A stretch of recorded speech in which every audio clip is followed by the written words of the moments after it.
नमस्कार, मैं हूं संजय शर्मा। आप देख रहे हैं 4PM महाराष्ट्र।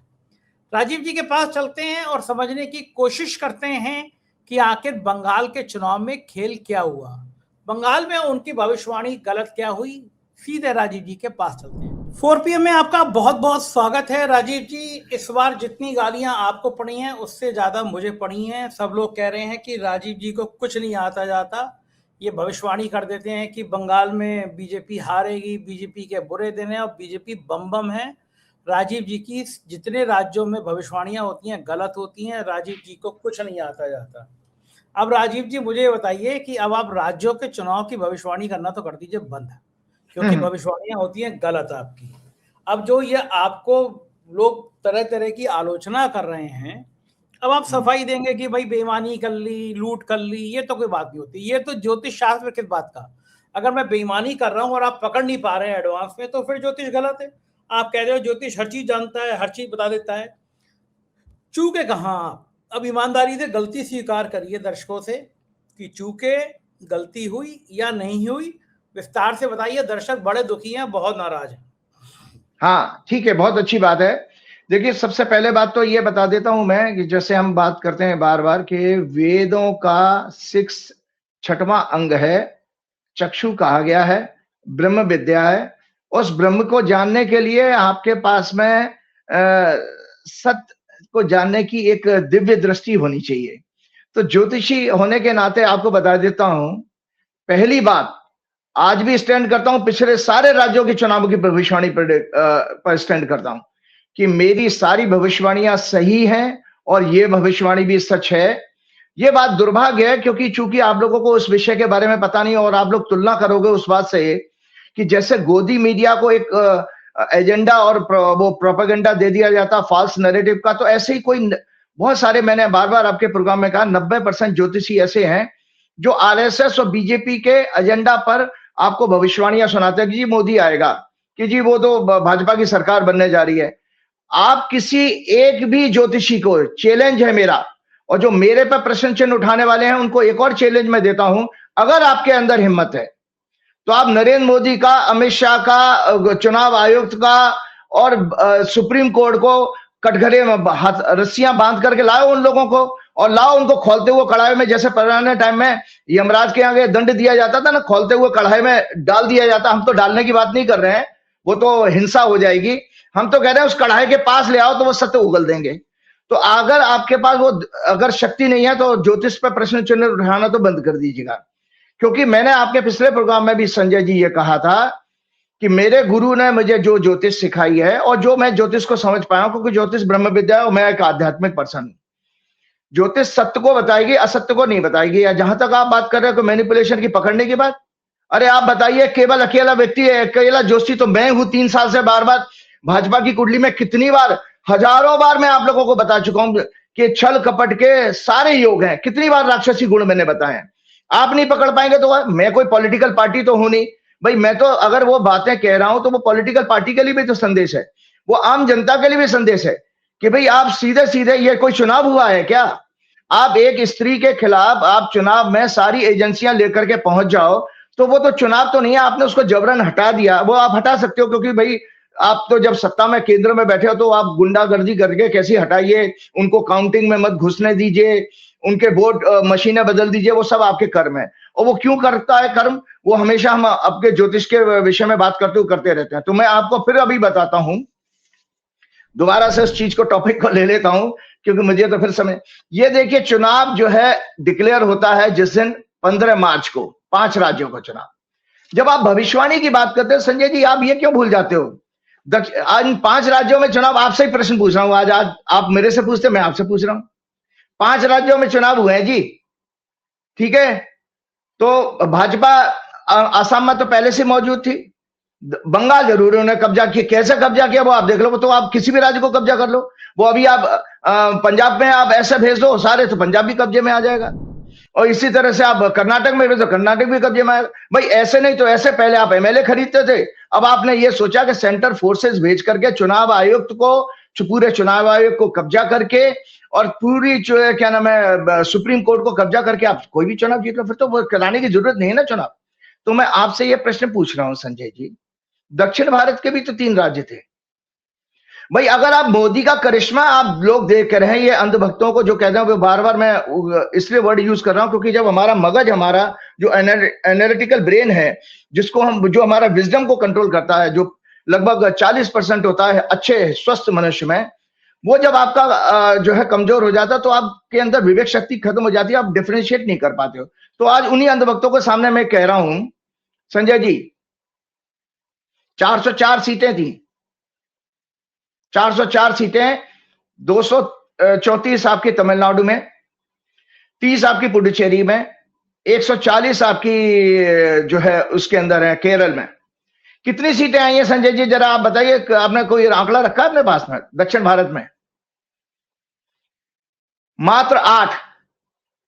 404 में से मात्र आपको भाजपा को, जो नरेंद्र मोदी 12 साल से, आप तो कहते थे साहब वो तो बड़े अच्छे सितारे लेके पैदा हुए हैं, 2002 से मुख्यमंत्री बने थे और आज तक वो प्रधानमंत्री बने हुए हैं। अरे भाई 12 साल से आप सत्ता पर काबू, जो सारी भारत की सारी शक्तियां आपके पास हैं, 404 सीटें, और मीडिया, गोदी मीडिया आपके पास है, 404 में से 8 सीटें अगर आई हैं, एक तमिलनाडु में है जहां तक मुझे याद है, अगर दर्शकों को करेक्ट कर देना अगर कहीं गलती हो जाए तो। दक्षिण में वो, राजीव जी दक्षिण में वो पहले भी नहीं थे। असम उनने ऐतिहासिक तरीके से जीता, असम में जीता, बंगाल में ऐतिहासिक जीता, दक्षिण में वो पहले भी नहीं थे। देश के अधिकांश भागों पे बीजेपी का कब्जा हो गया और आप कह रहे हैं कि बीजेपी के बुरे दिन आएंगे अप्रैल। तो वही तो बीजेपी कहां कर रही है चूक? आपको बीजेपी के बुरे दिन आपको नहीं दिख रहे, मुझे तो दिख रहे हैं। मैं तो आपको कह रहा बीजेपी का सर्वनाश हो रहा है, आप कह रहे सर्वनाश नहीं हो रहा। अरे भाई शुभेंदु अधिकारी, वही बता रहा, शुभेंदु अधिकारी टीएमसी का आदमी था। तो भैया जो बीजेपी का मतलब आप कहते थे ना आरएसएस की आइडियोलॉजी, कौन सा आरएसएस का प्रचार है कि वो बताओ? तो वो तो नहीं है। हेमंत विश्व शर्मा कांग्रेस का आदमी है, वो कौन सा आरएसएस का प्रचार है? कौन सी आरएसएस की शाखाओं से निकल के आया है? भाई आप तो, अगर बीजेपी का बढ़ने का मतलब होता है अगर भगोड़ों को जोड़ लो शक्ति से, पैसे से, तो वो कोई पार्टी की आइडियोलॉजी नहीं बढ़ी है। जो दक्षिण भारत के अंदर, क्योंकि लोगों के अंदर चेतना ज्यादा है, दक्षिण भारत में कॉन्शियसनेस ज्यादा है, पढ़े लिखे लोग ज्यादा हैं, तो इसलिए वो आपके पाखंड को पकड़ते हैं। आपको देखिए लॉजिकली बात करनी चाहिए। अगर मैं नरेंद्र मोदी को महान मानता हूं, नरेंद्र मोदी तो काला चेहरा करके तमिलनाडु की धोती पहन करके वहां पर ड्रामा किया, तो वो प्रचार करने गए थे।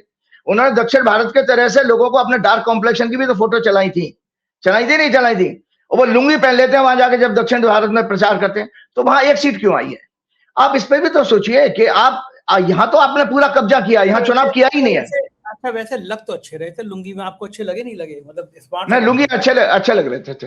अब तो गोरे चिट्टे तो हैं, गोरे चिट्टे तो हैं। पहली बार आपने कहा अच्छे लग रहे थे, आज तक नहीं कहा आपने अच्छे लग रहे थे। नहीं देखो अब ऐसा है, देखो वो आदमी अगर थोड़ा प्यार आने लगा आपको भी मोदी को? नहीं प्यार नहीं आने लगा। देखिए वो आदमी जो है थोड़ा सा ज्यादा सुंदर होता, रंग तो अच्छा है, थोड़ा सुंदर होता तो वो एक्टर होता है, पॉलिटिशियन तो वो है ही नहीं, कभी भी नहीं थे, कभी भी 1% भी उनके अंदर पॉलिटिकल गुण नहीं है। अगर पॉलिटिकल गुण होता तो डिप्लोमेसी पे सक्सेसफुल हो सकते थे। अब आप बताओ संजय जी, उसमें भी झूठी न्यूज चला दी कि साहब वो डोनाल्ड ट्रंप ने जो है नरेंद्र मोदी को बंगाल के चुनाव पर बधाई दी। अरे भाई ये, और जानते हैं उसको जब पता गया कि व्हाइट हाउस के एक प्रवक्ता कोई देसाई है, उन्होंने बताया डोनाल्ड ट्रंप के हवाले से, ये सब फेक न्यूज नहीं है। वहां पर भी गुजराती मिल गया उनको, देसाई के व्हाइट हाउस का प्रवक्ता। अब डोनाल्ड ट्रंप को एक छोटे राज्य की भविष्यवाणी के लिए, इसीलिए वो बैठा है, उसके पास दुनिया में 50 कलेश है पूरी दुनिया के लिए। भैया डोनाल्ड ट्रंप ने फिर तमिलनाडु में एक सीट के लिए क्यों नहीं कहा आपसे? भाई आपको पता है दक्षिण भारत के लोग तो अमेरिका में सबसे ज्यादा हैं, अमेरिका में साउथ इंडिया के लोग सबसे ज्यादा, तो उसको तो दक्षिण भारत के बारे में भी मोदी से, भैया what is this Modi, you are just got 1 seat in South India. तो ये वो भी तो गाली भी तो दे सकता था, वो वैसे भी गाली देता रहता है। क्या, चलिए हम अपने विषय से भटक जाएंगे। तो ये चुनाव जो है हमारा 15 मार्च को अनाउंस होता है। इस समय की ये कुंडली है, सिंह लगन की कुंडली, और इस कुंडली को मैंने पहले भी चर्चा किया था। देखिए इसमें सबसे बड़े, हमने आपके दर्शकों को बताया था कि 9वां घर, पहले हम वहां से सिलसिला शुरू करते हैं, फिर अपनी बात है, जो आपको सोचना सोचिए, क्योंकि ज्योतिष को समझना आपको वास्तव में, आपके अंदर दिव्य दृष्टि चाहिए, आध्यात्मिक शक्ति चाहिए, तभी ज्योतिष को समझ सकते हैं। बाकी जो ज्योतिष आप देख रहे हो वो तो प्रोपेगेंडा का है, मीडिया है, वो गोदी मीडिया, ऐसे गोदी ज्योतिषी बन चुके हैं।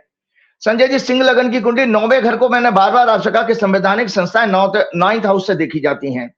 इस कुंडली में जो कुंडली मैंने दिखाई है, जब चुनाव अनाउंस होता है तो 9th लॉर्ड मंगल बुरी तरह से राहु केतु के साथ पीड़ित था। इसी तरह सूर्य भी इसमें शनि के साथ पीड़ित था और प्रजातंत्र का कारक शनि 8वें घर में था।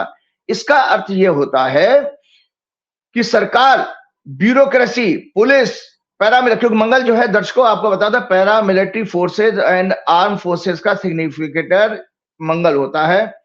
तो इसका अर्थ निकला कि सरकार, bureaucracy, police, paramilitary forces, election commission, क्योंकि 9th हाउस से इलेक्शन कमीशन आएगा, सुप्रीम कोर्ट भी 9th हाउस से आता है, सभी एक डीप कॉन्स्पिरेसी में इन्वॉल्व थे। 8th हाउस का मतलब होता है गुप्त योजना, जिसको कहते हैं सीक्रेट प्लानिंग, सिग्निफाई करता है स्पेशली ईस्टर्न डायरेक्शन में। सूर्य जो है ईस्टर्न डायरेक्शन में, इसलिए ईस्ट के जो राज्य आए जिसमें आसाम आता है और बंगाल आता है, उन राज्यों का भी ये संकेत मिलता है क्योंकि सन सिग्निफाई ईस्ट डायरेक्शन। लेकिन जून इलेक्शन अनाउंस हुआ था तब वीनस, उस समय शुक्र जो है 10th लॉर्ड 10th हाउस में था, लेकिन शनि से फिर भी एफ्लिक्ट हो रहा था। जब आपका इलेक्शन रिजल्ट आते हैं दर्शकों, ये इलेक्शन रिजल्ट जिस दिन आए उस समय की ये कुंडली है कि जो शुक्र जो है हमारे उस समय तक टॉरस राशि में आ चुके थे, तो तब भी वो शनि से पीड़ित होता है, इस जिससे इन सभी इलेक्शन में फ्रॉड का और फ्रॉड के साथ साथ इनके स्कैंडल एक्सपोज होने का भी संकेत मिल रहा है। मतलब जो भी बंगाल में आपने जैसे सत्ता हासिल की है, ये दर्शकों याद रखिएगा, ये कोर्ट में चैलेंज होने जाएगा और साथ ही इसके सारे स्कैंडल उसी दिन से एक्सपोज होना शुरू हो गए। क्योंकि बार बार मैंने अपने ज्योतिष के प्रोग्राम में कहा है कि जब भी 10th हाउस का 8th हाउस का कनेक्शन आता है तो सीक्रेट प्लानिंग का एक्सपोज होता है। जो मैंने सेक्स स्कैंडल या करप्शन के स्कैंडल की जब भी बात की, किसी भी कुंडली में कभी भी किसी का फ्रॉड अगर पकड़ा जाएगा तो उसमें 10th हाउस और 8th हाउस का कनेक्शन जरूर है। ये रिसर्च है, आप लोग कभी भी अपने लेवल पर करिए, जो लोग ज्योतिष को जानते हैं, जिससे इन सभी इलेक्शंस फ्रॉड का स्कैंडल एक्सपोज होगा। और 11 मई को 11 मई को मंगल राशि बदलने जा रहा है। संजय जी, हम 10 तारीख का प्रोग्राम है, सोमवार से कल से, के प्रवेश करने के कारण सुप्रीम कोर्ट में ये सारे के सारे इलेक्शंस का जो प्रोसीजर है सब चैलेंज होने जा रहा है। क्योंकि ये मंगल का गोचर भी आप देख लीजिएगा संजय जी, ये मंगल का गोचर है जो 11 मई को मंगल राशि बदल रहा है सोमवार को। अब मैं आता हूं उसके बाद में, तो मैंने ये कहा था, मैं बार बार उस चीज को कहा हूं, ये टीएमसी की कुंडली है दर्शकों। ये जो मैंने आपके इस प्रोग्राम में दिखाई थी कि भाई टीएमसी का जो है क्या नाम है, हारने का ना संकेत मिलने का कारण ये है। मीन लगन की कुंडली संजय जी, जो ज्योतिष का सिद्धांत है, जरा सा भी 1% ज्योतिष को समझता होगा। मीन लगन का स्वामी और धनु लगन का स्वामी जुपिटर होता है। जुपिटर उस समय ट्रांजिट में आज के डेट में 4थे घर से गुजर रहा है, 4था घर सिंहासन का होता है और जुपिटर की राशि धनु है जो 10वें घर को देख रही है। सत्ता किसी भी एंगल से जा नहीं सकती, ये चैलेंज है। आप कभी, ये मेरा चैलेंज है, क्योंकि ज्योतिष या आपके सांसारिक पापों को लिए नहीं बनी है, ज्योतिष को सत्य को बताएगी, पुण्य को बताएगी, क्योंकि असत्य जो है पाप माना गया है। ज्योतिष पापी के बारे में जरूर बताती है, जो लगातार मैं आपको पापियों के बारे में 3 साल से बता रहा हूं। यह दुर्भाग्य कि आपका विवेचना, आपका विजडम उतना नहीं है कि आप समझ नहीं पा रहे हैं। तो मैंने, और करंट में इनकी दशा भी जुपिटर शनि की चल रही है। शनि भी इनके 10वें घर में लगन में चल रहा है, 10वें घर को देख रहा है। और तो मैंने कहा था on the day of counting 4 मई 2026 को चंद्रमा भी इनके 9th हाउस में था, जो कि 5वें घर का लॉर्ड होकर के 2 त्रिकोण का कनेक्शन बन रहा था, ट्राइन का 5th Lord and 9th house. इतनी बढ़िया पोजीशन थी कि किसी भी कीमत से जो ज्योतिष के अनुसार ये इलेक्शन जो है एक फ्रॉड इलेक्शन है। मतलब ज्योतिष के अनुसार ये जो ममता बनर्जी की जीत जो है निश्चित रूप से होनी चाहिए। रिजल्ट आपके पास में क्यों नहीं आए कि ये सब आपके बारे में, उसको मैं बताता हूं। एक छोटी सी कमी जरूर मुझे इसमें दिखी थी दर्शकों, मैं आपको जानकारी के बताता हूं। मेरे गुरुजी यही कहा करते थे कि ज्योतिष अपने आप में परम विद्या है, ब्रह्म विद्या है, कभी गलत नहीं होगी। ज्योतिषी गलत हो सकता है, भविष्यवाणी गलत होने के कई 2-3 कारण होते हैं जिनको मैं साफ साफ बता दूं। या तो आपका टाइम जो आपको मिलता है कुंडली बनाने का वो गलत हो, दूसरा बात है कि इंफॉर्मेशन जो है पूरी ना मिले, आपके पास डेटा पूरे ना हो। हाँ, ये बात जरूर है कि छोटा सा प्रयास मुझे और करना चाहिए था, इसके लिए मैंने किया भी था अपने लेवल पर, आपके साथ शेयर करता हूं। मैंने कुछ बड़े लोगों से 4-5 दिन पहले से ही कहा था, कुछ बड़े पत्रकार भी थे और कुछ सांसद भी थे टीएमसी के, कि क्या मैं ममता बनर्जी से मेरी 4 मई से पहले आप मेरी मीटिंग करा सकते हैं, लेकिन मैं अपने प्रयास में सफल नहीं हो पाया। मेरे नहीं, उन लोगों का ये कहना था कि ममता बनर्जी जी बहुत परेशान है, वो काउंटिंग में गड़बड़ी हो रही है, या स्ट्रांग रूम के आगे वो बेचारी चक्कर काट रही है। एक औरत जो 15 साल से चीफ मिनिस्टर थी, उसके सारे प्रशासन को आपने वहां से हटा दिया गया। उसको कितना मानसिक प्रताड़ना, मेंटल टॉर्चर दिया कि बेचारी वो मशीनों की सेफ्टी के लिए भी वो रात-रात को अपने लोगों को साथ लेकर के वहां चक्कर काट रही थी। तो इसलिए उन लोगों ने कहा कि भाई इस समय तो ममता बनर्जी से मिलना मुश्किल है, क्योंकि अगर कुछ कमी रिजल्ट में आएगी, पहली बात तो टीएमसी की हॉरोस्कोप बताती नहीं है कि वो सत्ता से बेदखल होगी। अगर कुछ कमी आएगी, थोड़ी बहुत सीटें कम होने की, वो आ सकती है। क्यों? क्योंकि अगर ममता बनर्जी की हॉरोस्कोप में कुछ कमी दिख रही है, तो मेरे पास एक हॉरोस्कोप और मेरे को जो देखने को मौका मिला, तो उसके अनुसार मैं जरूर आपको कह सकता हूं कि ये ममता बनर्जी की 5 मई 2021 की हॉरोस्कोप है, जब उन्होंने पिछले कार्यकाल में शपथ ली थी। तो हमने एक रिसर्च में अगले प्रोग्राम में जरूर डिटेल में डिस्कस करूंगा, नहीं तो प्रोग्राम लंबा हो जाएगा। हमने पूरे आजाद भारत में महत्वपूर्ण नेताओं ने जब जब ओथ ली है, उसके ऊपर एक रिसर्च एस्ट्रोलॉजी पे हमने काम कर रहे हैं कि हम उससे देखें कि ये आदमी दोबारा रिपीट होगा कि नहीं होगा। जब हम ओथ लेते हैं, ओथ लेने का शास्त्रों में, हमारे ज्योतिष के मंडेन एस्ट्रोलॉजी में बहुत महत्व बताया गया। राजा का राज्याभिषेक के नाम से चैप्टर है वो, कि अगर आपने गलत समय पे ओथ ली है तो आप एक तो सरकार चलाने में आपको मुश्किलें आएंगी, जैसे ममता बनर्जी को बहुत सारी मुश्किलें आई हैं। केंद्र सरकार ने पहले धनखड़ के रूप में बहुत एक राज्यपाल ऐसा भेजा जो बार बार परेशान करता था। फिर एक बंगाल हाईकोर्ट का एक जज था जो बार बार उनके खिलाफ जजमेंट देता था। और जो जिस तरह से आपको पता है कि गोदी मीडिया के सहयोग से लगभग 2 साल से ज्यादा भाजपा, मोदी, शाह ने ममता सरकार का परसेप्शन पूरे देश में खराब करने का लगातार प्रयास किया था। जबकि ये लोग बीएचयू में, क्योंकि वो एक आरजी कर जो सेक्स स्कैंडल कांड था, उसमें किस तरह से ममता बनर्जी का परसेप्शन बिगाड़ने की कोशिश की गई थी। जबकि ये लोग बीएचयू में एक छात्रा के साथ गैंग रेप में बीजेपी के आईटी सेल के मेंबर्स द्वारा अंकिता भंडारी कांड, हाथरस कांड, मणिपुर कांड, उन्नाव कांड पर चुप्पी साध लेते हैं। कौन से? गोदी मीडिया, कुछ फिल्मी एक्टर्स और बाकी जो सो कॉल्ड पॉलिटिकल एनालिस्ट और भी पत्रकार भी उसमें कुछ शामिल हैं।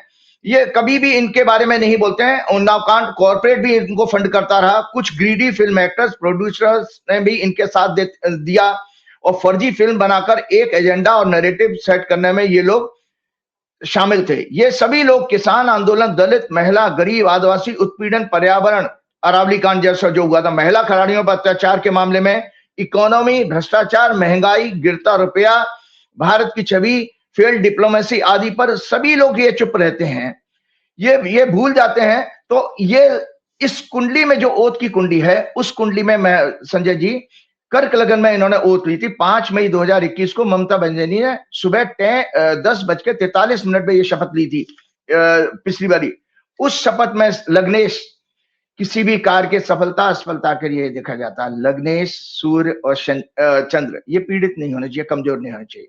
इन्होंने ये जरूर किया था कि 8वें भाव में चंद्रमा चला गया, वहां पर संकेत गड़बड़ आ रहा था। एक और हॉरोस्कोप है, हम जो रिसर्च कर रहे हैं उसमें ये संजय जी ये वाली हॉरोस्कोप है। जब इसका 10वां घर हम देखेंगे उस ओथ का, उसमें भी शनि जो है कि शनि 8वें घर का स्वामी, शनि 10वें घर में प्लेस था। यहां से एक संकेत मिल रहा था कि इनको इस सरकार चलाने में कोई दिक्कतें आएंगी। दिक्कतें आने के साथ साथ कि वापस इनको सत्ता में आने के लिए कुछ परेशानियां जरूर आ सकती हैं। बाकी तो संजय जी आप जानते हैं कितना हमारे यहाँ न्याय बचा है और कितना न्याय मिलने वाला किसी को मिलता है। उस बातों पे जाने का कोई फायदा नहीं है। ये डेट ऑफ अनाउंसमेंट की इलेक्शन थी, तो मेरी तरफ से मैंने जो आप लोगों को बताया कि ममता बनर्जी की पार्टी किसी भी रूप में सत्ता से बाहर नहीं हो सकती है। एक जानकारी के लिए बता देता हूं, कुछ पत्रकार तो मेरे, पहली बात तो आपको एक पत्रकार से बात हम भूल जाएंगे, सॉरी, आपको बहुत बहुत बधाई आपके चैनल खुल जाने के लिए, नेशनल चैनल खुल जाने के लिए बधाई। आपको याद होगा जब पिछले से पिछले प्रोग्राम में आपने कहा था, मैंने कहा संजय जी बुद्ध अभी नीच का है, बुद्ध सिग्निफिकेटर होता है मीडिया का, कम्युनिकेशन का, पत्रकारों का भी। और मैंने कहा मेष राशि में जैसे ही आएगा, तो मई राशि में शायद अप्रैल एंड में या मई फर्स्ट वीक में ही आया है, और आपकी जैसी डेट पड़ी और आपका चैनल खुल गया। और आप सोचिए 2-3 और भी मेरे जानने वाले हैं। एक प्रेम कुमार जी मेरे आपसे पहले से मेरे से परिचित हैं, वो बहुत परेशान हो रहे थे, उनका भी चैनल बंद कर दिया गया। संजय जी जब उन्होंने मुझे फोन किया, मैं प्रेम कुमार जी, दर्शकों आपको जानकारी के लिए बताता हूँ, प्रेम कुमार जी बेचारे बहुत साधारण किस्म के व्यक्ति, उनका परिवार का खर्चा चला, बहुत अच्छे इंसान है, व्यवहार बहुत अच्छा है, और बहुत विद्वान आदमी भी हैं, बहुत विद्वान है। और आप सोचिए मैं उनसे 16 साल से जुड़ा हूं, 16 साल पहले से मेरी जान पहचान है। सबसे पहले पॉडकास्ट उन्होंने किया था नोएडा में, तो तब से मेरा उनके रेगुलर बातचीत होती रहती है। तो प्रेम कुमार जी बहुत परेशान थे। प्रेम कुमार जी की जब मैंने हॉरोस्कोप देखी तो वहां परेशानी मुझे दिखाई दे रही, प्रेम कुमार जी संकट बहुत गड़बड़ है। तो मैंने जो उनसे हनुमान जी की भक्ति करने के लिए कहा, मैंने रोकिएगा मत। तो जब आपकी न्यूज आई है, मैं तो ट्वीट बनाकर सब लोगों को शेयर कर रहा था, तो उस समय प्रेम कुमार जी के मिस कॉल आ रहे थे बराबर। तो प्रेम कुमार जी ने कहा सर मेरा भी चैनल खुल गया। तो देखो आपने तो वकील किए थे, आप तो सिब्बल साहब के साथ गए, लेकिन प्रेम कुमार जी को हनुमान जी की भक्ति, मैंने उसी समय फोन किया, मैंने देखो प्रेम कुमार जी अब रोकना मत हनुमान जी की जो प्रेयर को, ये आपके लिए हमेशा काम करेगी। तो वो प्रेम कुमार जी इस तरह से उनका चैनल भी खुल गया। मुझे बहुत खुशी है कि बेचारे के बच्चे किसी तरह से पल रहे हैं, वो मैं सब जानता हूं उनके परिवार के बारे में। तो संजय जी मैं आपको इसलिए बार बार ये कह रहा हूं कि देखिए हम लोग अभी तक ज्योतिष को सीख नहीं पाए। देखो ज्योतिषी आपके भाग्य को बदल नहीं सकता, याद रखिएगा। आप कभी जीवन में लाकर, संजय जी आप इस बुक को जरूर मंगवाइएगा, या दर्शक आपके जो हैं इस बुक को लाकर ज्योतिष तत्वांक को जरूर पढ़िए, इसमें बहुत सारे आर्टिकल हैं। तो मैं आपको ये जो बताने जा रहा था कि भाई इसका हटाने का षड्यंत्र कैसे हुआ, कि देखिए पहली बात तो जो है ज्योतिषी को ये जो ज्योतिष को समझना चाहिए। मैंने बार बार आपके प्रोग्राम में कहा है कि पाप क्या है, ये राइटअप मैंने पहले भी शेयर किया था। पाप को जानना चाहिए आप लोगों को। आप पाप को समर्थन कर रहे हो, आप पाप के लिए जश्न मना रहे हो। आपने सरेआम इलेक्शन फ्रॉड कराया और उसको आप कह रहे। तो पाप हमारे वेदों में कहा गया, मिथ्या भाषण, fake news, falsehood, fake narrative, propaganda करना ही पाप कहा गया है। अविद्या, इग्नोरेंस को सबसे ज्यादा बड़ा पाप माना गया है, क्योंकि ये सभी अवगुणों का जो है कारण होता है। मिथ्या भाषण, मिथ्याचार का, इग्नोरेंस ही संसार का सबसे बड़ा शत्रु है। दुनिया भर में हो चुके अथवा हो रहे सभी पापों का मूल कारण इस इग्नोरेंस के कारण ही दुराचारी, मिथ्याचारी, मिथ्यावादी, मिथ्यामानी, मिथ्याकारी पापी लोग अपनी और अपने चरणों की पूजा कराने लगते हैं। तो संजय जी इसलिए बता रहा हूं ये।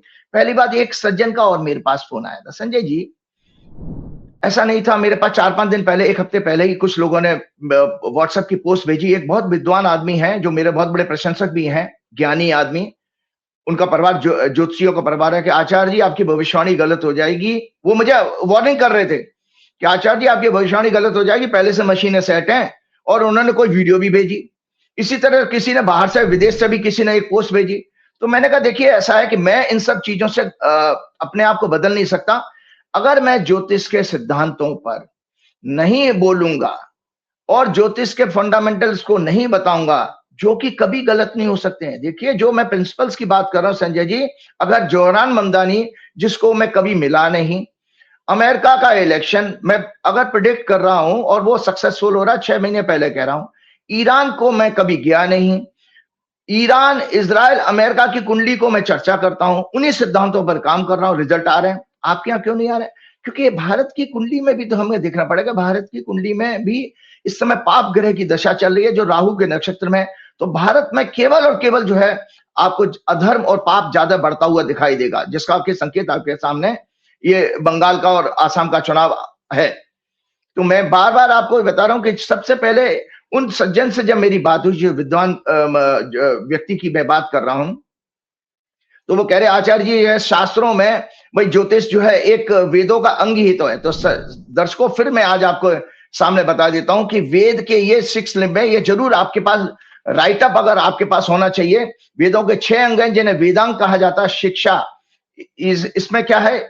शिक्षा जिसको वेदों का नाक कहा गया है, कल्प जिसको वेदों का हाथ कहा गया है, व्याकरण जिसको वेदों का माउथ कहा गया है, निरुक्त जिसको एटिमोलॉजी कहते हैं अंग्रेजी में, जिसको कान कहा गया है, छंद जिसको पैर कहा गया है, ज्योतिष जिसको चक्षु कहा गया है। तो शिक्षा के अंदर हमारे स्वर और वर्ण और भाषा आदि के उच्चारण का ज्ञान आता है। कल्प में रिचुअल्स का ज्ञान है, यज्ञ के नियम, काल का ज्ञान आदि आदि। ग्रामर हम लोग सब समझते ही हैं, व्याकरण। निरुक्त कहते हैं etymology, study of the origin development of words, words को कैसे बनाना, इन शब्दों के आधार पर उनका एक्सपेंशन करना, मीनिंग निकालना, अर्थ निकालना, फॉर्म्स निकालना, उनकी इंटरप्रिटेशन, यूजेज, ये हमारा निरुक्त है। और छंद रेफर्स टू मीटर रिदम, हम किसी श्लोक को कैसे गाते हैं, किन नियमों के आधार पर, वो है। और ज्योतिष, यज्ञ का विधान, विशिष्ट काल की गणना, economy, psychology, sociology, political science, physics, chemistry, mathematics, all the knowledge which are used in the growth and prosperity of human beings। मतलब आज का वर्तमान का जो कलयुग है, उस कलयुग के जितने भी मनुष्य के विषय हैं वो ज्योतिष के द्वारा ही डिसाइड किए जाते हैं, ज्योतिष के द्वारा ही पता लगते हैं। मैंने आप लोगों को ये बार बार ये कहा कि आध्यात्मिक दृष्टि से जो है वेस्ट बंगाल का इलेक्शन को हम जब बात करते हैं तो ये एक राइटअप जरूर शेयर किया गया कि क्या ये अधर्म हुआ है, तो उसको समझना चाहिए दर्शकों। वेस्ट बंगाल का इलेक्शन रिजल्ट्स क्या मोदी शाह भाजपा की अधर्मी सत्ता का अंत होने की अंतिम चेतावनी है काल द्वारा। आपको पता है कि बृहस्पति संहिता के अनुसार, मैंने बार बार कहा, ग्रहों के, देखिए मोदी शाह का दोष नहीं है, भाजपा का दोष नहीं है, ये ना आरएसएस का दोष है, ये हमारे ग्रहों का कारण है कि उनसे ये सारे पाप करवाए जा रहे हैं। और जब तक वो लोग एक्सपोज नहीं होंगे तब तक आप लोग सत्य को नहीं जानेंगे और ये सत्ता से बाहर नहीं हो सकते। आप जितनी मर्जी पॉलिटिकल पार्टी बना लीजिए, किचने बना लीजिए, देखिए आपकी बातें जनता तक नहीं पहुंचाई जा रही, ना पहुंचाई जाएंगी, पहुंच भी रही हैं तो वो बदल दी जाएंगी। क्यों? क्योंकि इन ग्रहों के कारण। बृहस्पति संहिता के अनुसार मैंने बार बार आप लोगों को बताया, ग्रहों के अधीन ही यह संपूर्ण संसार है, ग्रहों के अधीन ही सभी श्रेष्ठ मनुष्य होते हैं। काल का ज्ञान, knowledge about the time which forms according to planetary combinations and alignments भी ग्रहों के अधीन है। सभी श्रेष्ठ मनुष्य, राजनेता, संस्थाएं, साधु, संत, महात्मा, अन्य महत्वपूर्ण व्यक्ति भी ग्रहों के अधीन होते हैं। ये ग्रह ही हम सभी को, हमारे सभी कर्मों को, अच्छे या बुरे के फलों को देने वाले होते हैं। सक्सेस एंड मिजरी, महाभारत का संदेश याद रखिएगा दर्शकों। इन कर तो लिया, दंड तो मिलने वाला है इन लोगों को। इन्होंने जो छल कपट किया है वो आएगा। The karmas of a person ceases him in every birth.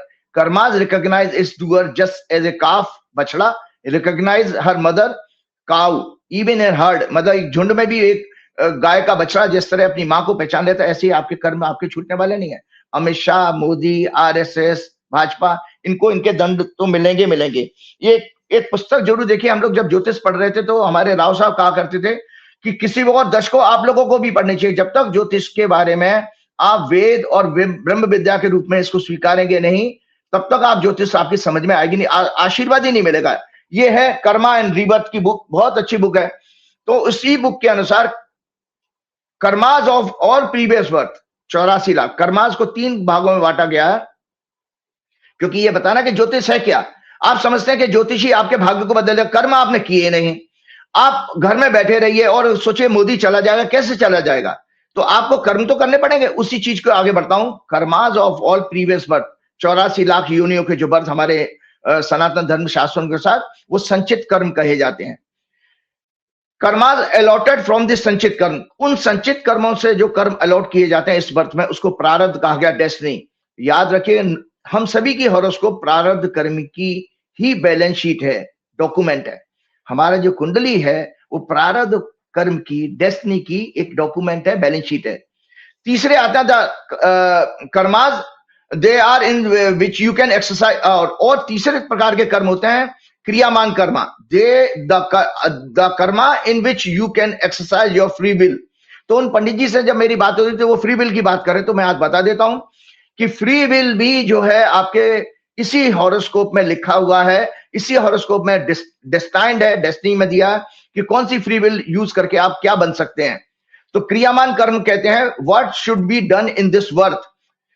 और इन दी हॉरोस्कोप 9th हाउस, जिसको हम भाग्य स्थान कहते हैं, गुरु, चेतना, भाग्य, नैतिकता, न्याय, कॉन्शियस माइंड, दया, करुणा, अध्यात्म, रिलीजन और रिलीजियस प्लेसेस को सिग्निफाई करता है।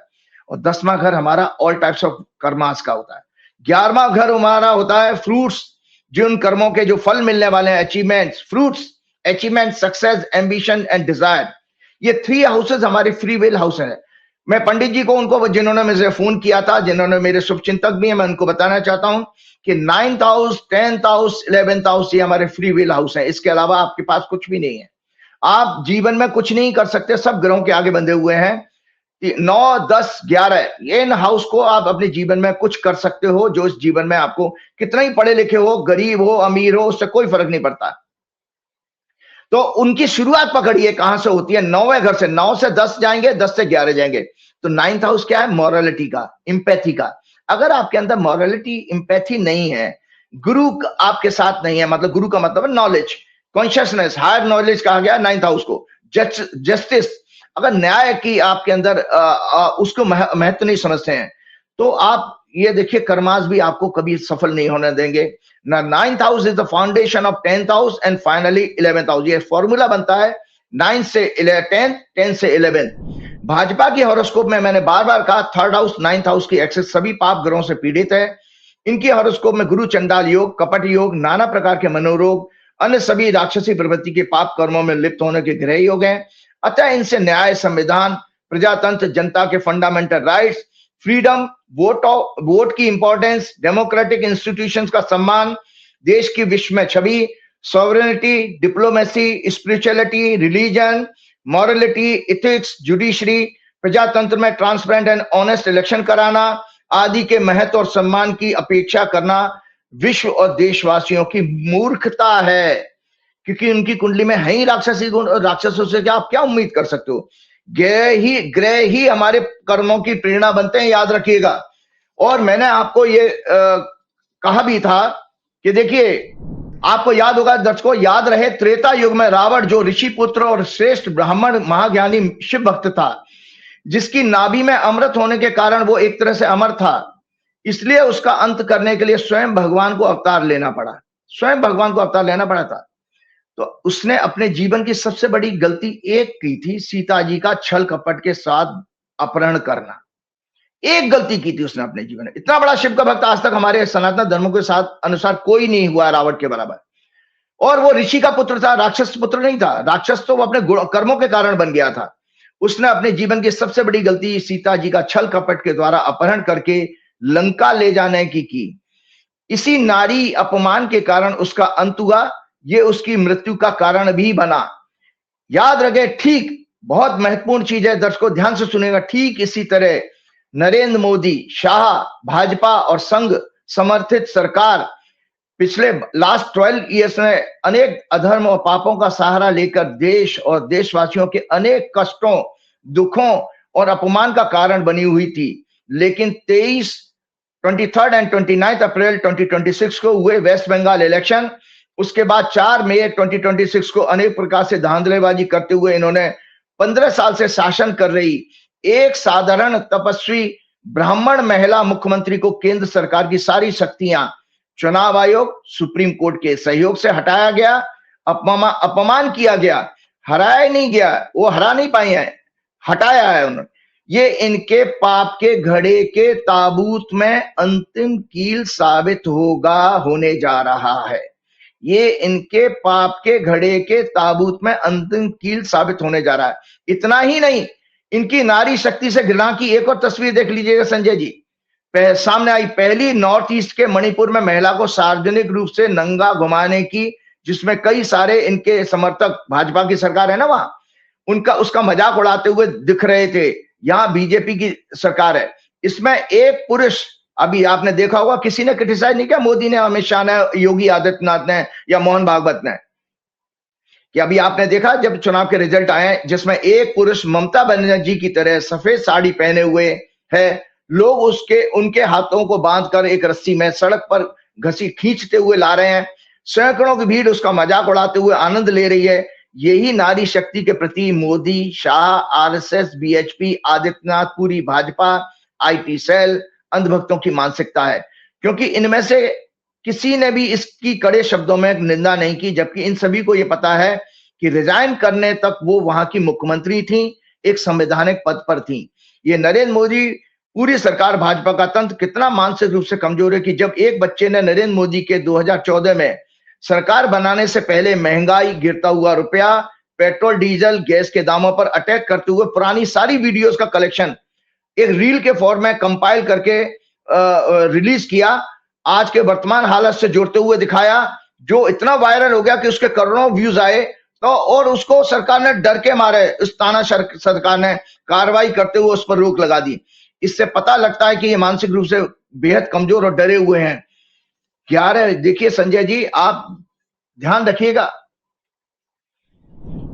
11 मई को ये भारत की कुंडली है दर्शकों, ये भारत की कुंडली है, ये भारत की हॉरोस्कोप दिखा रहा हूं, देख लेना। 11 मई 2026 को लगभग 12:38 पर मंगल मार्स राशि बदलकर शनि का साथ छोड़कर अपनी मेष राशि एरीज में प्रवेश कर रहे हैं, साइन में प्रवेश करने जा रहा है। इस समय ब्रह्मांड में सिंह लगन लियो एसेंडेंट उदय हो रहा है। मंगल इस लगन के लिए जुडिशरी, नैतिकता, न्याय, मॉरलिटी, डेमोक्रेसी को सिग्निफाई करने वाला 9th हाउस का, प्रजा के विपक्ष के और विपक्ष के 4th हाउस का स्कॉर्पियो साइन आता है, 4th हाउस में का स्वामी भी है। साथ ही मोस्ट इंपॉर्टेंटली भारत की हॉरोस्कोप में एरी साइन 12th हाउस अपमान होता है, जो भारत की कुंडली दिखाई है। 12वां घर अपमान का होता है। जेल, फॉरेन मैटर्स का भाव है। ये मंगल भारत की कुंडली में 2nd house, economy, financial position, institution, corporate का स्वामी भी है, मतलब उस 2nd हाउस में प्लेस है। वेस्ट बंगाल इलेक्शन के साथ साथ आसाम और पिछले अन्य इलेक्शन में मैनिपुलेशन, फ्रॉड, SIR आदि के खिलाफ विपक्ष, जनता, न्यायालय, जुडिशरी में इन्हें विपक्ष और जनता मिलकर के न्यायालय में इनको चैलेंज करेगी। ये आगे की भविष्यवाणी बता रहा हूं, 11 मई से जो मंगल बदलने के कारण वोट चोरी के खिलाफ जो सीधे सीधे डेमोक्रेसी की हत्या है, एक बड़े आंदोलन का कारण बनने के ग्रह योग बन रहे हैं। इकोनॉमी बर्बाद होगी, बेरोजगारी, महंगाई चरम सीमा पर होगी। Eastern state, north east, north west, west में हिंसा भड़कने, सांप्रदायिक दंगे भड़कने, रुपया और कमजोर होना, भारत पर विदेशी कर्ज बढ़ेगा।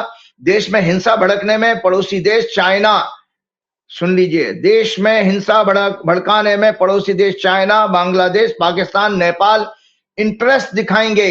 भारत के व्यापार पर अमेरिका, खाड़ी के देश और चाइना का कंट्रोल और बढ़ेगा।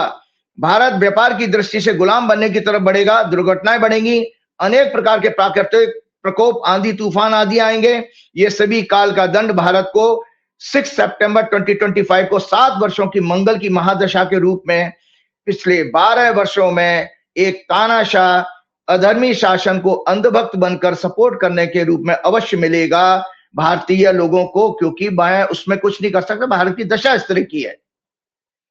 विश्व के बड़े देश भारत की डिप्लोमेसी, सॉवरेनिटी की धज्जियां उड़ाते हुए कई बार अपमान करेंगे। आपको अपमान से याद आ गया संजय जी, जस्ट अभी 2 दिन पहले एक न्यूज आई है, चाइना के एक मिलिट्री एक्सपर्ट ने ये एडमिट किया है कि भारत के पिछले वर्ष 4 दिन के पाकिस्तान के साथ मिलिट्री कॉन्फ्लिक्ट में चाइना वाज इन्वॉल्व। एक्सेप्टेंस, और आपका मोदी जी वहां एससीओ समिट में पहुंच गए थे। चाइना पर आपका आरएसएस और बीजेपी के आईटी सेल अंधभक्त बोलते नहीं है, ये एक्सेप्ट कर लिया उन्होंने कि उन्होंने पाकिस्तान की मदद की है। तो अब आप बताइए। अब मैं एक चीज और संजय जी आपके साथ में बताना चाह रहा था। दरअसल देखिए, आप कहते हैं ना जो मेरे पास, मैंने आपको एक गलती एडमिट कर ली ना। गलती ये थी कि डेटा पूरा नहीं था। जैसे ममता बनर्जी की कुंडली अगर अच्छी होती, और जिस चीज को आज हमने भी चिंतन किया कि हमने उनकी ओथ की कुंडली को देखा, तो वहां पर संकट नजर आ रहा था, वो एक मिस्टेक थी। और ममता बनर्जी, मुझे बताइए, आप जब गणना होती है, जब कार्य शुरू होता है, आप तभी कुंडली बना लेते हैं। तो शुभेंद्र अधिकारी ने कल शपथ ले ली, तो जो शपथ का टाइम था, जरा मुझे वो बताइए कि शुभेंद्र अधिकारी का कार्यकाल कैसा रहेगा। जो मुख्यमंत्री खुलेआम कह रहा हो कि जिसने हमें वोट दिया, हमें उसी का विकास चाहिए। प्रधानमंत्री कह रहे हैं सबका साथ सबका विकास, और वो एक मुख्यमंत्री, चुना हुआ मुख्यमंत्री हिंसक बात कर रहा है, कह रहा है कि जो हिंदुओं ने हमें वोट दिया, जो हमारा साथ देगा, हम उसका विकास करेंगे। तो इनका भविष्य तो मुझे अभी से नजर आ रहा है, बंगाल का भविष्य भी नजर आ रहा है, लेकिन आपके सितारे, आपके ग्रह क्या कहते हैं, कैसी है जन्मपत्री, इसका आकलन करके मुझे और बताइए। देखिए संजय जी, वो बिल्कुल आपने ठीक कहा, क्योंकि प्रोग्राम का कंटेंट हम जैसे हम काफी लंबा ना हो जाए, अगले प्रोग्राम में मैं जरूर डिटेल में बताऊंगा, लेकिन आज दर्शकों को भविष्यवाणी बता देता हूं। शुभेंदु अधिकारी ने लगभग 11 बजे के आसपास सुबह जो है, कल जो है ओथ जो ली है, वो कर्क लगन में ली है। कर्क लगन में मंगल जो है 10वें घर का स्वामी होता है, 10वां घर होता है सत्ता का। उसमें सूर्य और बुध आते हैं। सूर्य तो एरोगेंट आ गया, जो आपने बताया ना, वो एक अहंकारी तरीके से सत्ता चलाएगा क्योंकि सूर्य उच्च का है उसमें। लेकिन एक गड़बड़ी हो गई संजय जी, मैंने कहा ना कि काल दंड जरूर देगा। भाई अमित शाह मोदी का सपना, मैंने पहली बात तो कहा कि टीएमसी का आदमी आपने वहां पे चीफ मिनिस्टर बनाया, किसी आरएसएस का आदमी को चीफ मिनिस्टर नहीं बनाया। और ये आदमी जिसका खुद पीए अभी हिंसा में मारा गया, तो संजय जी इसमें 12वें घर का लॉर्ड बुध मौजूद है। कर्क लगन में मिथुन राशि का आती है 12वें घर में, मिथुन राशि का स्वामी बुध भी मौजूद है। ये कार्यकाल पूरा नहीं कर पाएगा। इसको बहुत, ये शुभेंदु अधिकारी आप प्रेडिक्शन की बात कर रहे हैं ना, कुंडली में अगले प्रोग्राम में जरूर दिखाऊंगा, ये कार्यकाल पूरा नहीं कर पाएंगे। व्यापक हिंसा राज्य में फैलने वाली है क्योंकि मंगल और शनि 9वें घर में मौजूद हैं और मंगल की उस पीड़ित मंगल की, हमारे शास्त्रों में एक सिद्धांत है पाप ग्रहों का, अगर पाप ग्रह के साथ दूसरा पाप ग्रह हो तो वो डबल इफेक्ट हो जाता है। जैसे एक आप शराबी को एक AK-47 दे दो, आप एक शराबी को ना AK-47 दे दो तो वो कहां गोली चलाएगा पता नहीं है, तो उसको शास्त्रों में टेक्निकल टर्म कहा गया डिवास्टेटिंग हो जाता है।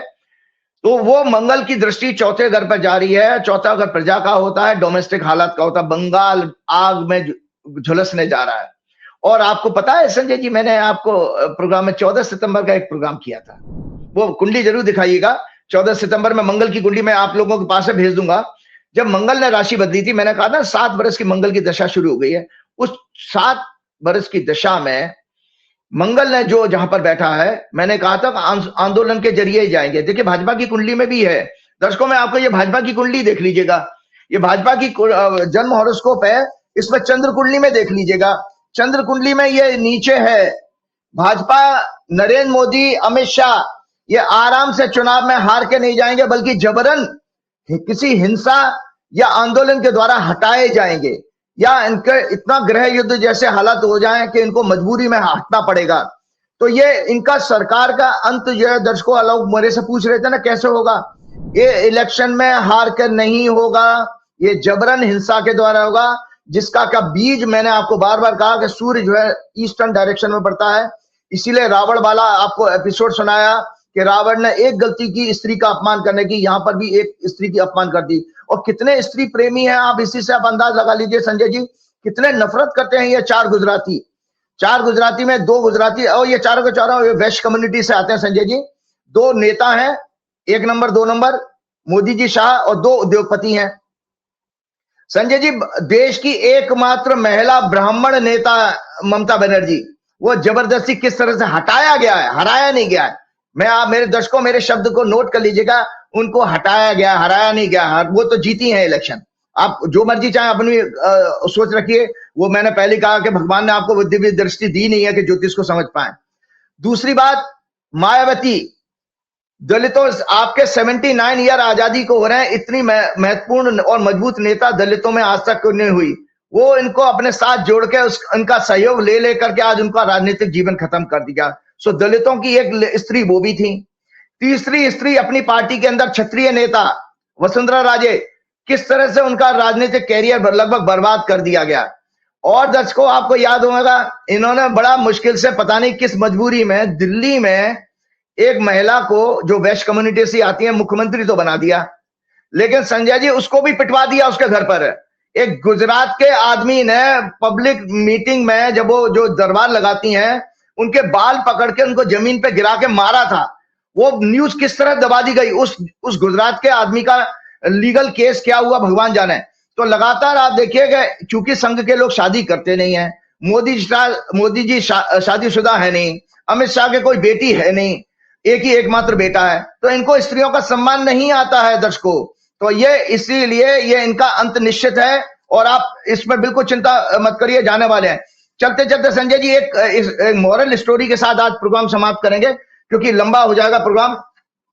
मैंने आपको पहले बताया दर्शकों, एक जरूर राइटअप और जरूर शेयर करना चाह रहा हूं, ये जरूर दिखाइएगा कि जो मैंने आप लोगों को बताया था कि जिसने वेस्ट बंगाल आसाम के इलेक्शन को जीतने के लिए पूरी तरह डेमोक्रेसी की हत्या कर दी, इस अपराध में BJP, Modi, Shah, IT cell, Supreme Court, कुछ हद तक इलेक्शन कमीशन ऑफ इंडिया, पूर्ण रूप से central forces, bureaucrats, main stream media जिसमें टीवी और प्रिंट में दोनों आते हैं, और इंटेलेक्चुअल भी शामिल है।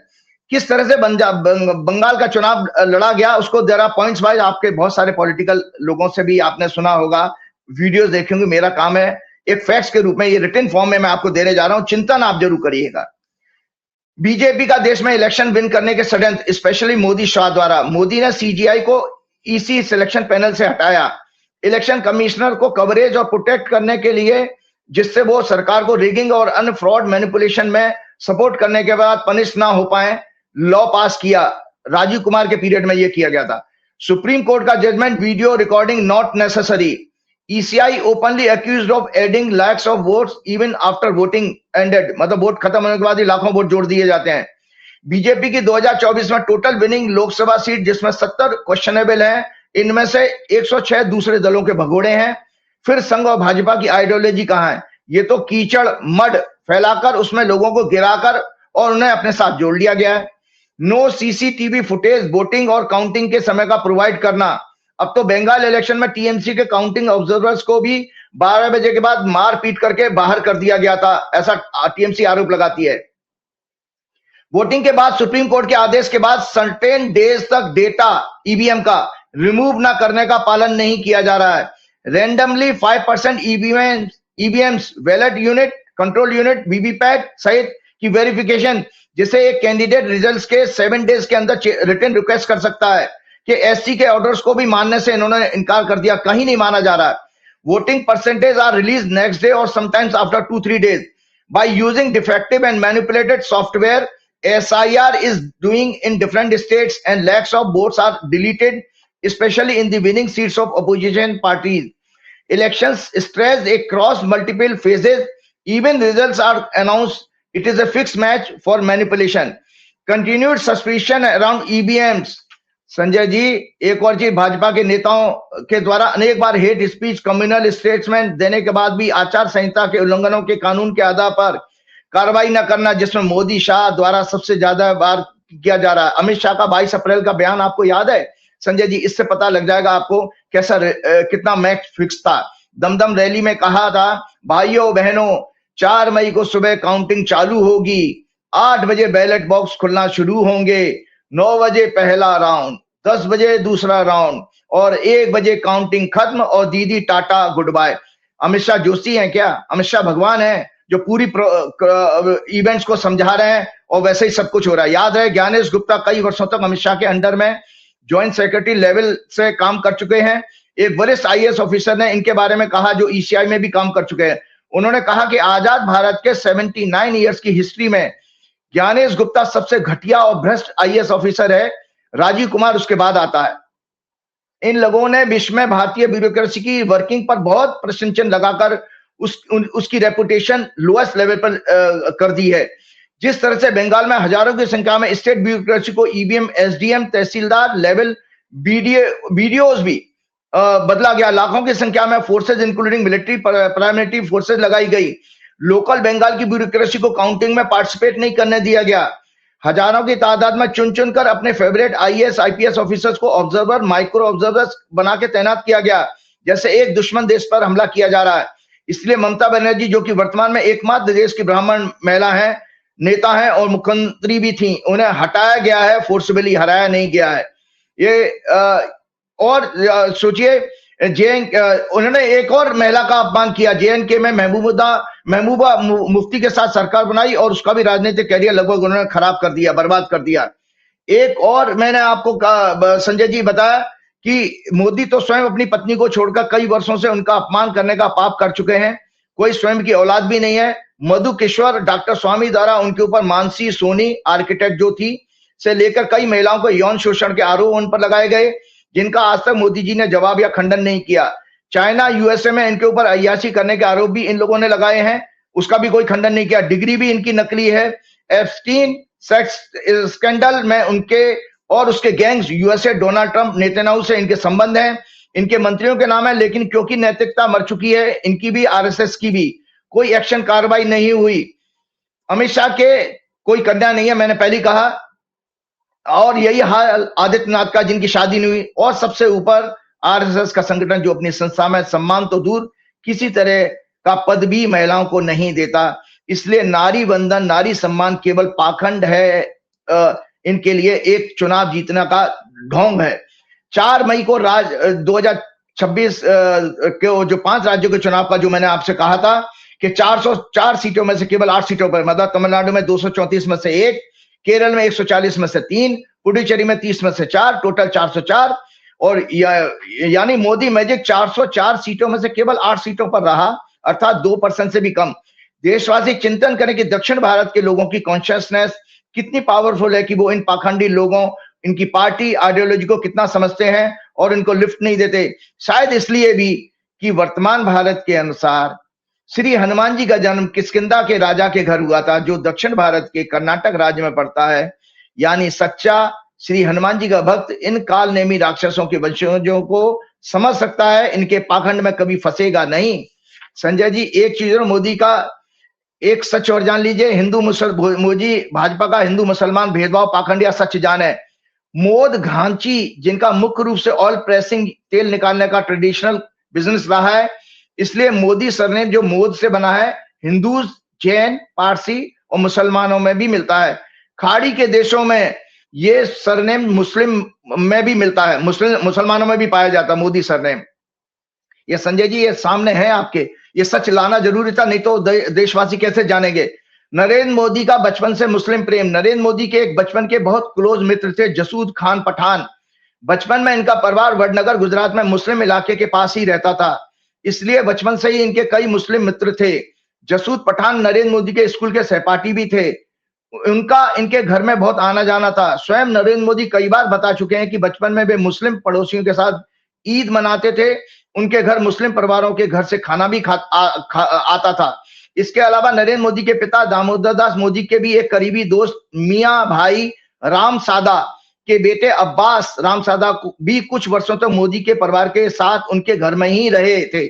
उनके पिता की मृत्यु के बाद दामोदर दास मोदी ने उन्हें बेहतर शिक्षा के लिए वडनगर उनके गांव से बुला लिया था। अब्बास को नरेंद्र मोदी की मां हीराबेन बहुत प्यार करती थी, सदैव उनके पसंद के व्यंजन बनाकर उन्हें खिलाती थी। अब्बास बाद में ऑस्ट्रेलिया में बस गए। ये सारी की सारी बातें मैंने अब्बास द्वारा एक इंटरव्यू में जो दी गई थी उसके रेफरेंस से बता रहा हूं, मेरी मनगढ़ंत बातें नहीं है। और दर्शकों सुन लीजिए, भाजपा सरकार मोदी शाह का खाड़ी के देशों मुस्लिम देशों से प्रेम और व्यापार का सच। India run significant trade deficit, व्यापार घाटा with most major Middle East country जो मुस्लिम कंट्री हैं, due to large imports of crude oil, petroleum products, petrochemicals while exporting goods like jam, jewelry, pharmaceutical, machinery, food products and textile. Data है ये 24-25 accounting year का and 2025-26 का। UAE के साथ में, Dubai के साथ, यूएई के साथ डेफिसिट है 26 to 27 बिलियन डॉलर का। मतलब हम इंपोर्ट करते हैं 63 to 64 अमेरिकन बिलियन डॉलर और एक्सपोर्ट करते हैं ओनली 36 to 37। तो डेफिसिट आया 26 से 27 बिलियन डॉलर का, अमेरिकन डॉलर का। सऊदी अरबिया के साथ डेफिसिट है 18 to 20 बिलियन का, इंपोर्ट है 32 बिलियन का और एक्सपोर्ट ओनली 11 to 12 बिलियन का है। कतर के साथ डेफिसिट है 10 to 11 बिलियन का, import 12 billion, export only 1.7 billion. Kuwait, Oman, Bahrain deficit आता 49 बिलियन का, इंपोर्ट 105 बिलियन डॉलर का इन तीनों देशों के साथ, वाइल एक्सपोर्ट 56 बिलियन डॉलर का। टोटल ट्रेड डेफिसिट आपके खाड़ी के देशों के साथ है 107 बिलियन डॉलर का, 107 बिलियन अमेरिकन बिलियन डॉलर।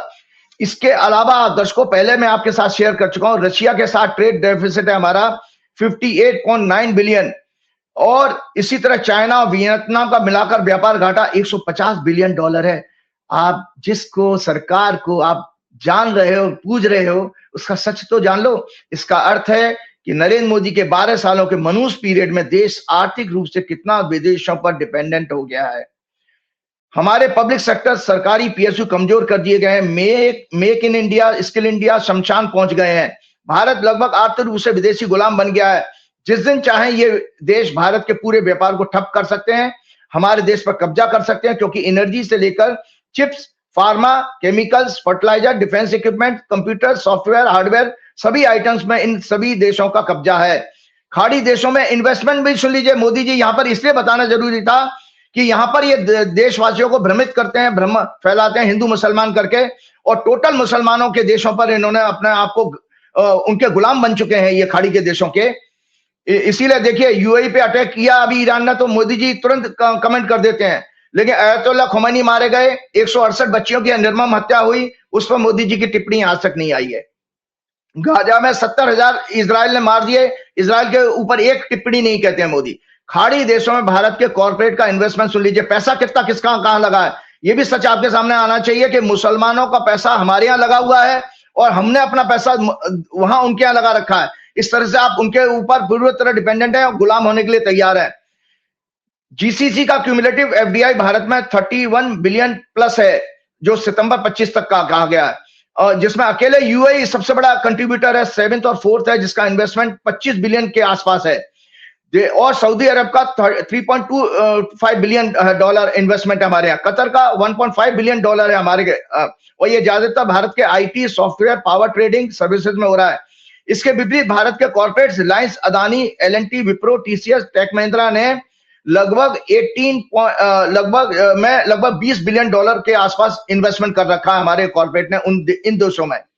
सबसे बड़ा जो इन्वेस्टमेंट हुआ है भारत का, इन भारत के उद्योगपतियों का, वो यूएई में है। मतलब यूएई ने हमारे यहाँ सबसे ज्यादा कर रखा है और हमने यूएई में कर रखा है। इसलिए यूएई अगर बर्बाद हुआ, ईरान ने तो ठान लिया कि अगर वो अमेरिका का पिट्ठू, इजराइल का पिट्ठू बनेगा, ईरान उसको तबाह कर देगा, तो भारत के लिए बहुत खतरा है, भारत के व्यापार के लिए।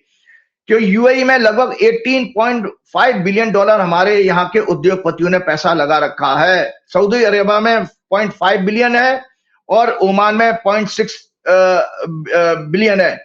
एक और सच मोदी जी का आप सुन लीजिए, मोदी शाह योगी की भाजपा सरकार के गौमांस व्यापार का सच सुन लीजिए। इनमें कई मंत्री गौमांस खाने की बात स्वीकार कर चुके हैं। गाय के वध की पश्चिम बंगाल और केरल में पहले ही अनुमति है। मोदी सरकार में भारत दुनिया का सबसे बड़ा गौमांस बीफ के निर्यात एक्सपोर्ट का देश बन चुका है। इसका व्यापार लगभग 3 to 4 बिलियन का है annual. Farmer CJI Delhi high court Rajendra Sachar की एक रिपोर्ट के अनुसार इस गौमांस के व्यापार में 95% व्यापारी हिंदू हैं और बॉम्बे के 14 कत्ल खानों में से 11 जैनों के हैं, जो अमित शाह भी जैन बनिया है। बॉम्बे के 14 कत्ल खाने हैं, उसमें 11 जैनों के हैं, द्वारा ओन्ड है। 2014 के बाद मोदी सरकार में गौमांस के व्यापार में 16% से ज्यादा की वृद्धि हुई है, 16% से ज्यादा, और भारत दुनिया का सबसे बड़ा या दूसरा एक्सपोर्टर बन गया है। देशवासी चिंतन करें, गौ माता की रक्षा करने का ढोंग पाखंड करने वाले मोदी, शाह, योगी, इनके धीरेन्द्र शास्त्री, रामभद्राचार्य, रामदेव, कैलाशानंद जैसे ढोंगी फ्रॉड महात्मा गौ रक्षा की बड़ी बड़ी बातें करके देशवासियों को गुमराह करते हैं। इनके मवाली सड़क छाप संगठन गौ रक्षा के नाम पर निर्दोषों की पीट पीट करके हत्याएं कर देते हैं। और संजय जी चलते चलते बहुत सारी बातें हैं। एक और आपको एक मॉरल स्टोरी के साथ आज दर्शकों 5 मिनट का मुझे समय दीजिए, फिर मैं आप का प्रोग्राम समाप्त करना चाहूंगा आज का, क्योंकि एक मॉरल स्टोरी है जिससे आप समझ जाएंगे कि मेरा कहने का आशय क्या था, इसको इन लोगों को क्यों नहीं पहचान पा रहा। अज्ञानता एक अंधकार और मानव जाति के लिए श्राप है। Ignorance is a darkness and curse for humanity. एक बार अकबर ने बीरबल से पूछा, आस्क बीरबल, अविद्या क्या है, इग्नोरेंस क्या है। बीरबल ने कहा, आप मुझे 4 डेज की लीव दे दीजिए, after that I will explain it to you. Akbar agreed and gave him 4 days off. इसके बाद बीरबल एक मोची कॉबलर के पास गए और कहा कि भाई मेरे लिए एक जूती बना दो, शू बना दो, का पेयर बना दो। इस length should be 1.5 feet and the width 1 बित्ता। 1 बित्ता कहते हैं स्पान ऑफ ए हैंड, एक हाथ की चौड़ाई, हाथ के पंजे की। इसमें डायमंड्स और प्रेशियस जेम्स लगा देना, फिर इसे गोल्डन और सिल्वर धागों से स्टिच कर देना। Don't worry about the money, Birbal said, I will pay whatever you ask.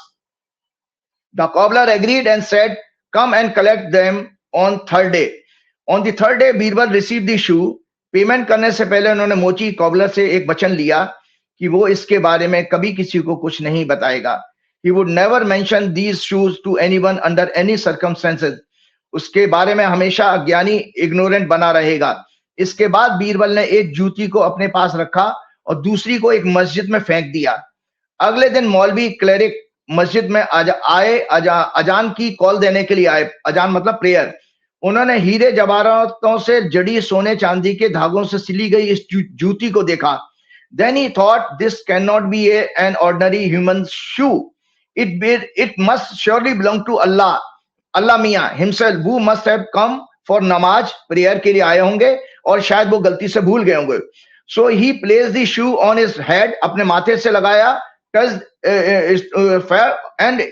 on forehead, and और उसको चाटने लगा, lovingly उसको चाटा with great devotion. खूब जूती को चाटा उसने, क्योंकि वो जूती तो अल्लाह की थी, अज्ञानता के कारण वो मान बैठा था. वहां पर उसने उस जूती को सभी लोगों को दिखाया.